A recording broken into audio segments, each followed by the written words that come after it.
Hi guys, this is episode 2 of my Home Build Diaries mini vlog. Tungkol to sa first batch ng materyales na in-order namin para sa pundasyon and sa poste.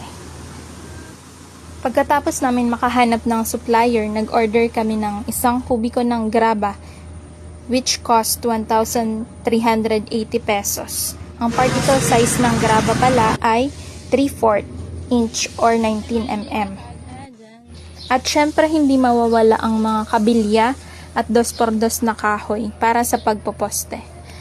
Ang 2x2 na kahoy ay nabili namin ng 100 pesos per piece, and then meron ding kabilya na 10 mm, 134 pesos per piece, and 8 mm, 82 pesos per piece.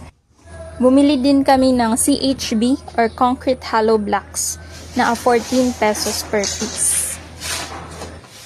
At 2 cubic meters ng albay sand or baybay na 780 pesos per cubic meter.